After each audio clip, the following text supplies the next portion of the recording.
د امام ابن ماجه رحمه الله ژوندلیک.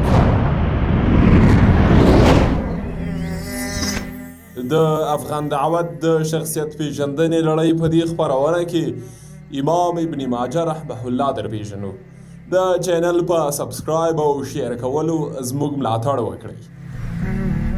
نوم یې محمد، کنیه ابو عبدالله او لقب ابن ماجه دی او د پلار نوم یې یزید دی. په 209 کال کې د ایران په قزوین سیمه کې پیدا شوی دی. د ماجه نوم په اړه ځینې علما وایي چې دغه د محمد د نیکه نوم و، ځینې نور وایي چې د مور نوم یې و، خو یو شمېر نور نامتو علما وایي چې ماجه د محمد د پلار لقب و. د علم ترلاسه کول د ابن ماجه رحمه الله په وخت کې د نړۍ په مختلفو برخو کې محدثین ډیر و. د 22 کلنۍ پورې په خپل وطن قزوین کې چې څومره علم ورکول کېده هغه یې زده کړ. بیا وروسته له دې په 213 هجري کال کې د علم ترلاسه کولو لپاره بېلابېلو ځایونو ته لاړ، لکه خراسان، عراق، حجاز، مصر، شام، بصره، مکه، بغداد او داسې نورو ښارونو ته. د ښوونکو شمېر زیات دی. له ځینې روایتونو نه معلومیږي چې له 300 نه زیاتو ښوونکو څخه یې زده کړه کړې ده. د امام مالک رحمه الله او امام لیث له زده کوونکو څخه هم روایتونه نقل کړي دي، خو د یو شمېر مشهورو ښوونکو نومونه په لاندې توګه دي.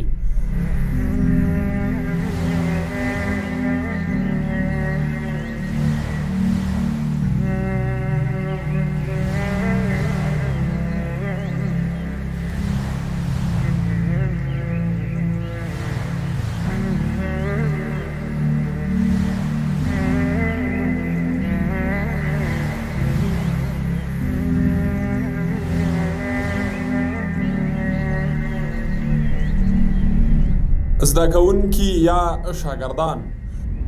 د ابن ماجه رحمت الله علیه ځینې مشهور زده کوونکي په لاندې توګه دي: احمد ابن محمد مدني، اسحاق ابن محمد قزوینی، جعفر ابن ادریس، ابو بکر حامد ابحری، حسین ابن علی، سعدون، سلیمان ابن یزید قزوینی، ابو الحسن علی ابن ابراهیم قطان قزوینی، علی ابن سعید غدالی او محمد ابن عیسی صفار.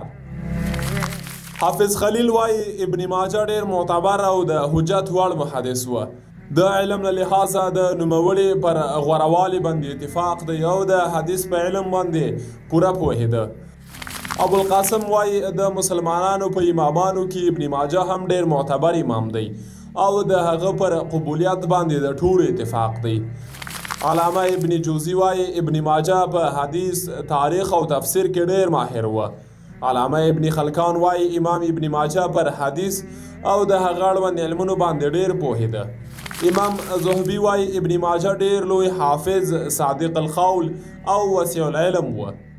ابن اسیر وایي ابن ماجه عالم او د حدیثونو امام و. فقهي مسلک.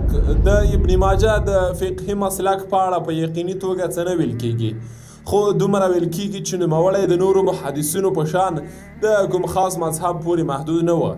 البته د عراق په پرتله د اهل حجاز په لور تمایل درلود، ځکه همدغه خبره د سنن ماجه د لیک سبک نه هم ښکاري.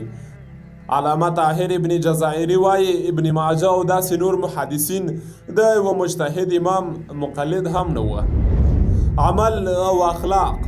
ابن کثیر وایي ابن ماجه ډیر دیندار او متقی و، د شرعي احکامو پابند و، په اصولو او فروعو کې په پوره توګه باندې د سنت پیروي کوله. د ابن ماجه کتابونه: سنن ابن ماجه، التاریخ، تفسیر ابن ماجه. له سنن ابن ماجه نه پرته نور کتابونه شتون نه لري بلکې ورک شوي دي. د ابن ماجه مړینه. د ابن ماجه مړینې په اړه 2 روایتونه دي. په یوه روایت کې 293 هجري کال ښودل شوی او په بل روایت کې 215 ښودل شوی دی.